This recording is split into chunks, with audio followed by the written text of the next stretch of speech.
Hello, this is Brax for Let You Know, where we're using the voices in this world for the change we need in the world. Today I have a very special guest, a dear friend. Care to introduce yourself? Yes, hi, my name's Maya. I am 22. I live in Chicago. Me and Braxton have been friends since fourth grade. And a little bit about me, I work in publicity with a publishing firm or publishing house. And I like to bake and read books. Awesome.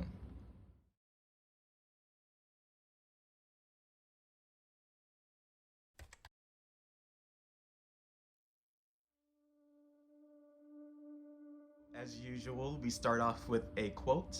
Today's quote is, OCD, for me, it's an ever-present nagging feeling that something is just, quote, not right. I can never really, truly make it right. I have to learn to live with the all-consuming feeling of mental discomfort. So today, Maya is going to be talking a little bit about OCD and anxiety and opening up her voice and sharing a little bit about that. So Maya, when you hear the term OCD or anxiety, what comes to mind? So I think what first comes to mind is like, in what way are people talking about it? Because a lot of people say, oh, I have OCD, and they don't really. So what comes to mind is like, okay, are you saying you have OCD just because you like certain things the right way, or like, are you actually, having obsessive compulsive thoughts and behaviors? But if I'm also thinking just about OCD, I think of like, locking doors or not being able to sit with yourself. There's always something to do. Your thoughts are just like killing you every day, like, because there's always just like your mind's just always going. So that's what I think of. Mm-hmm.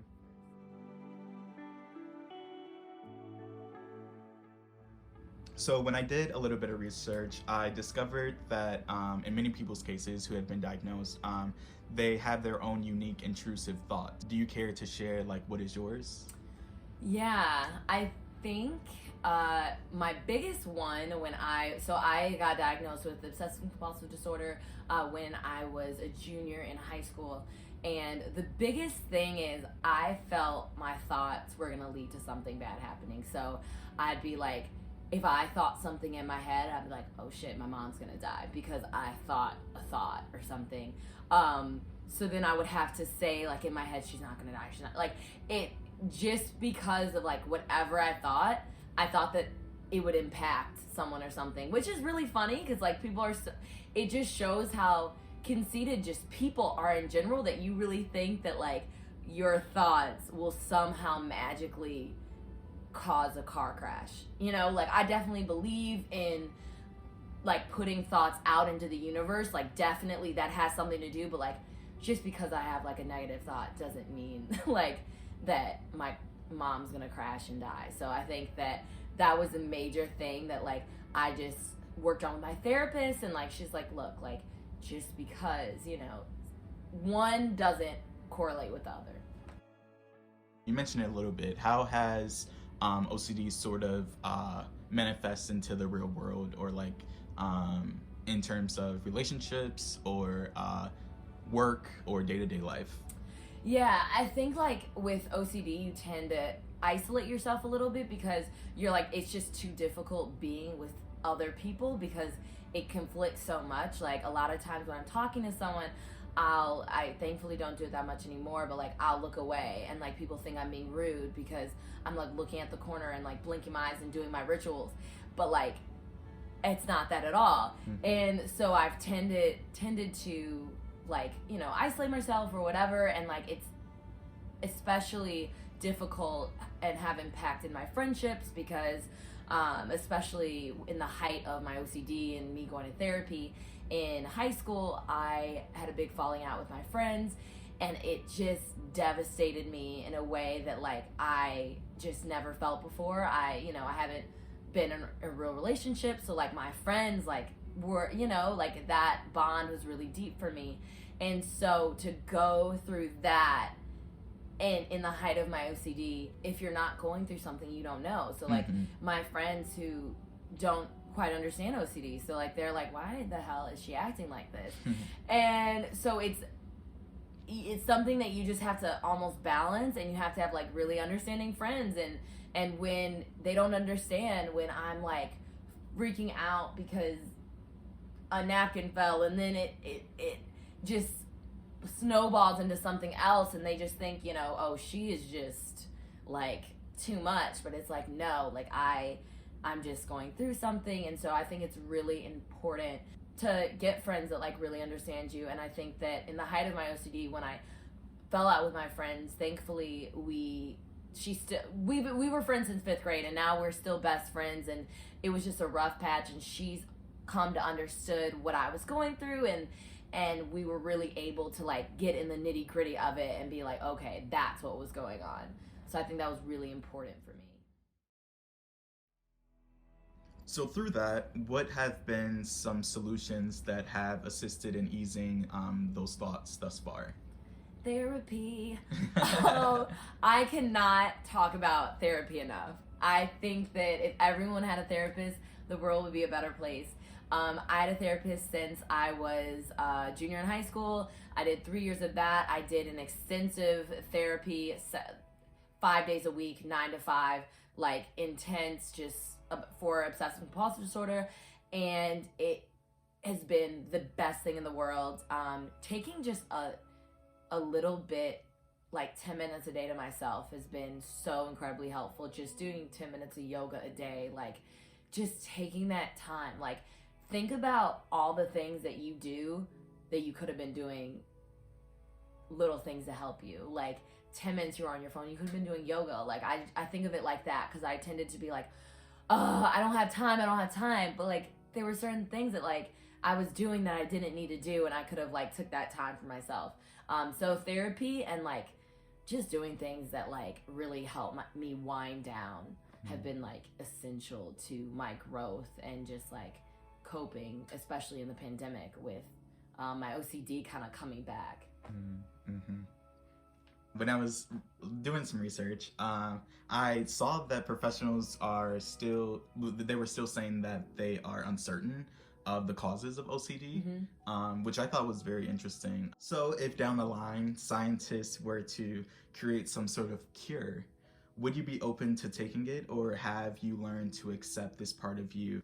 I think that's a really good question. My whole family's very homeopathic and not so much Western medicine, so I would never take it. I'm not gonna take something that alters myself like that.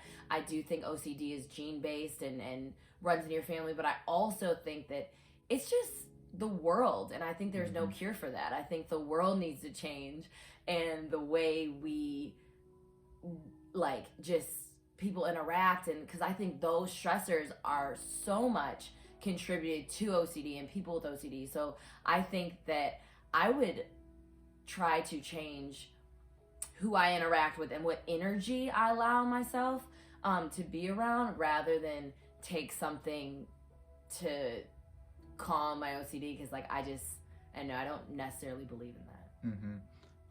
But not knocking anyone who takes medicine for it, because I know it can definitely help some people. Just for me, it's just not the route that I'm at right now. Yeah, when I was writing this question, it kind of brought me to the concept of eugenics and how some people believe that they need to change people rather than the system itself sort of adapting and helping people. And so I wanted to ask that question because I think oftentimes people may think, not you personally, but they'll be like, oh, something's wrong with them, or like, but in fact it is just the resources that lacked in this world that could help this person. I think it does bring up a interesting, sort of thing. Like, what can we do to better help? Do you have any ideas of what we can do to? I think like us as a people need to be like just more compassionate and understanding. Like I think everyone has those moments where you like almost just forget to like think about what other people are going through. But like even when like I have a lot of friends that like I'm almost like the advice giver, and like they'll call me and just go right into their problems, and like I know that they don't realize that like, you know, I went through my own stuff. So I think it's really more important to like remember just to ask someone else like, hey, how are you doing? Like, are you okay for us to talk about my problems? Like, what are you going? So I think like it's just really important for people to be aware and just like willing, like asking someone how their day is, like be okay with them not saying it's okay. Like be okay with like it might go into like a whole conversation. I think the whole pleasantry thing of like, how are you? Good, thanks. Like, why even ask? Like, why ask how are you doing? Because no one cares. Like, I just wish people cared more. That would make a lot of people feel more comfortable to be vulnerable. Thank you. Thank you. At the end of all my interviews, I always ask the question of any advice or life advice or any wisdom you'd like to share. I think being honest and like willing with yourself and like not beating yourself up, because like, okay, one thing that I would say is, for example, if your friend was like saying all the negative stuff about themselves, you would honestly be like, you would absolutely be like, oh my God, like why are you saying that about yourself, and like help them and like give them advice. So why don't you do that to yourself? So like when you're beating yourself up, be like, if my friend was here, what would she say to me? Like, why aren't you treating yourself the way you would, you know, want a friend to treat themselves? So I think treat yourself as your friend, and like, you know, just be kind to yourself, and because that's the only one you have at the end of the day. Like you're with yourself. And so that's the most important person to kind of nurture and make feel good. So I definitely would say just, be willing to be kind and like more honest and like willing to grow. Like don't be closed off when people like give you solutions. Don't be closed off to therapy. Just give everything a chance, because like you don't know what will be able to like help you. Awesome. Beautiful. Thank you again. Yes, my pleasure. If anyone wanted to follow up or anything, do you have any socials or ways of contact? Yeah, so my social or my Instagram is Maya Smith, M-A-Y, oh yeah, no, it's still Maya Smith. Maya Smith 221 on Instagram. Twitter's my safe space, so I'm not gonna say Twitter. Or if you know Braxton and be like, oh, like I would want to talk to her, hit him up and he can connect us. I love talking. I talk all the time.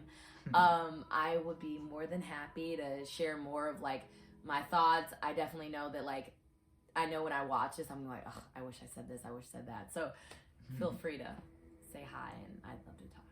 Awesome. Thank you. Thank you so much and for letting me do this. Of course. Thank you for tuning in, and I will see you next time.